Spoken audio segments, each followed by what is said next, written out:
Bom dia, boa tarde ou boa noite, sejam bem-vindos a mais um vídeo do canal. Eu sou Cleiton Moore e hoje eu vou falar a origem do sol, porque o sol tá no céu para o povo Juruna, um povo brasileiro. Então, vamos lá. Bem, é mais um conto brasileiro, né? Dessa vez é do povo Juruna, ou Yuruna, ou Yujá. É um povo que habita Mato Grosso, na parte do Médio e Baixo Xingu.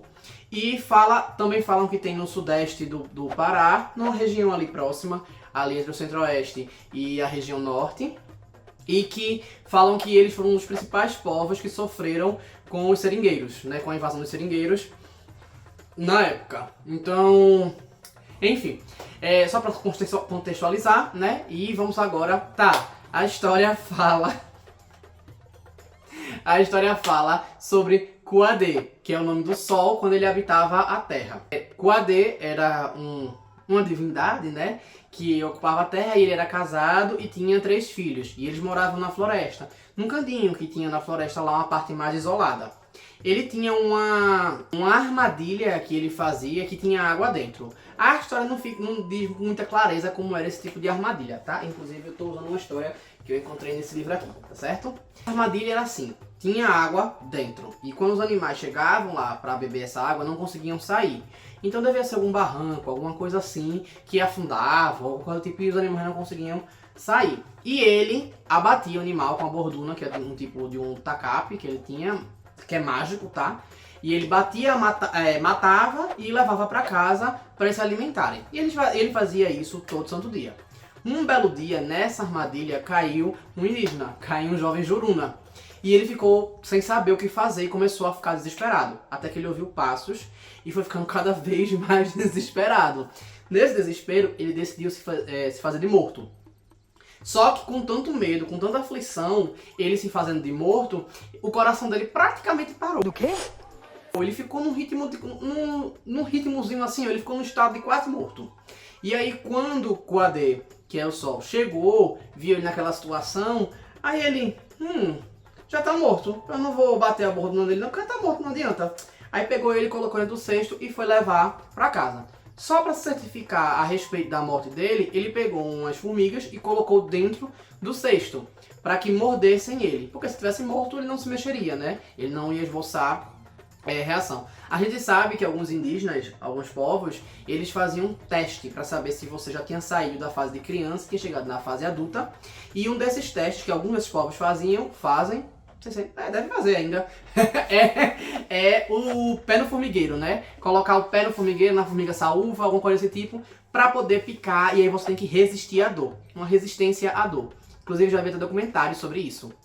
E aí, talvez seja até uma referência aí que ou a lenda traga uma justificativa desse rito, né, para dizer, se você for exposto a uma situação perigosa, você vai ter que sobreviver. E dentre elas tem a formiga, né? Ou simplesmente aquilo ali passou a ser a justificativa para fazer, sabe? Ou uma coisa ou outra, ou de lá ou de cá. Enfim, eu sei que o jovem Juruna ele resistiu, só a pálpebra dele que mexeu. E a borduna de Kuadê percebeu. E ela queria bater nele, só que o que acontece? Ele disse, não, precisa não, tudo bem, ele tá morto já. Só foi espasmo, relaxa, deixa pra lá. Aí ela, tá, beleza. Sim, ela percebia, ela não fala que ela falava, mas enfim. E aí ele foi pra casa, quando ele chegou em casa, ele pendurou o cesto fora de casa e entrou, para que no outro dia ele se alimentasse. Só que o que aconteceu? De manhã cedo, quando Kuadê pediu para os filhos irem buscar o cesto estava vazio. O jovem tinha fugido. E aí Kuadê começa a persegui-lo, tenta persegui-lo, corre atrás dele e consegue achá-lo. Só que ele consegue entrar numa árvore oca, ele se emburaca numa árvore oca e eles não conseguem tirar ele de lá. A borduna que estava mais à frente, que ela saiu voando atrás dele, começa a bater no toco para ver se consegue tirar ele de lá. Só que o que acontece? Ela não consegue fazer isso. Aí ela começa a quebrar a árvore para ver se consegue expor para que ele saia. Bicho, a senhora é destruidora mesmo, viu, viado? Só que ela vai quebrando, e isso leva o resto do dia todo, né? Não se fala quanto tempo se gastou na perseguição, nem quanto tempo se gastou lá cortando a árvore.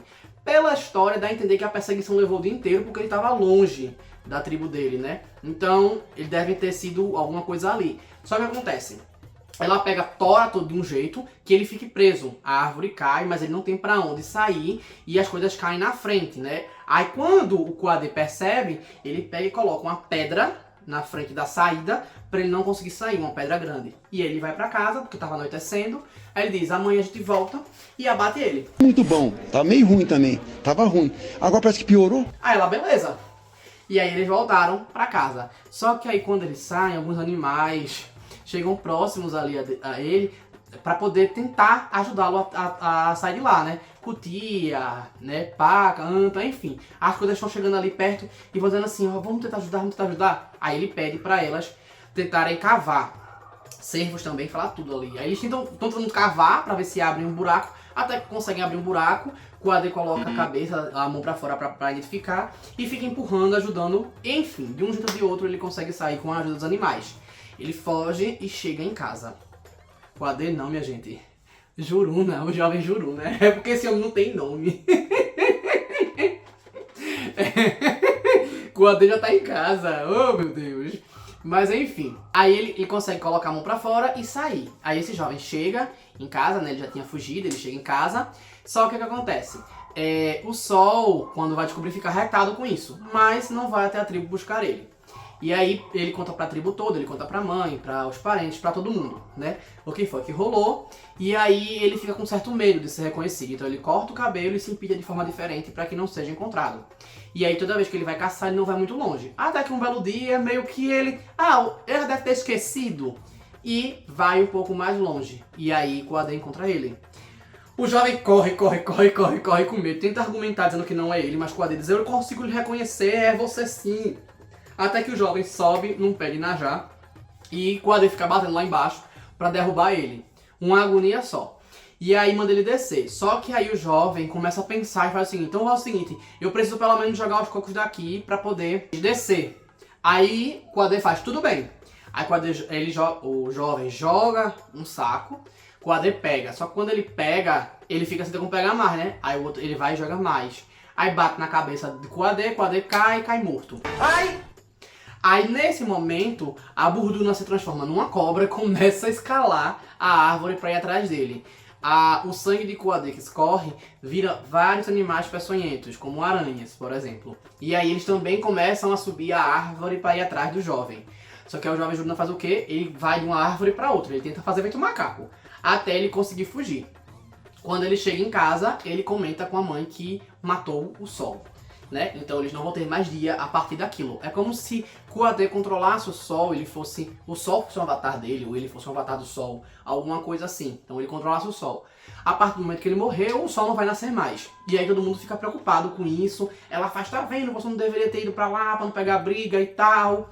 Mas enfim, é esperar. Só que aí a esposa de Kuwade percebe que o marido não vai voltar. E aí diz pros filhos, alguém vai ter que assumir o lugar do seu pai pra ser o sol. Aí pega o calcar de penas do sol e coloca no mais velho.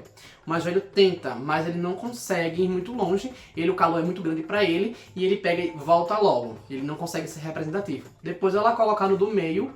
O do meio consegue chegar até o equivalente ao meio-dia. Só que depois ele volta e não aguentei não, é muito quente. E aí bota o terceiro. O mais novo, ele consegue fazer o curso todinho, só que ele faz muito rápido. E aí a mãe dele, ó, você conseguiu, agora você vai ter que fazer isso de forma mais devagar, porque se você for rápido desse jeito, não vai dar pra ninguém pescar, pra trabalhar, pra fazer nada. As atividades que os indígenas associam ao dia. Que a gente associa ao dia, na realidade, né? Mas enfim. E aí ele faz tudo bem, e aos poucos esse filho dele se acostuma e acaba virando o sol. Só que ele fala pra mãe, a partir de hoje eu não vou conseguir descer. A lenda não explica por que o pai conseguia fazer isso à distância e o filho não. Como era o mais novo, eu subentendo que é como se ele não tivesse preparado para controlar os poderes divinos dele, né? E por isso ele acabou se adaptando a uma forma diferente, já que não foi guiado o suficiente pelo pai. Enfim, eu gosto de pensar que tenha sido dessa forma. Bem, é isso. Eu espero que tenham gostado. Então curtam, comentem, compartilhem. Se inscrevam no canal e se não sabem o que escrever, bota tacape falante. É isso. Valeu.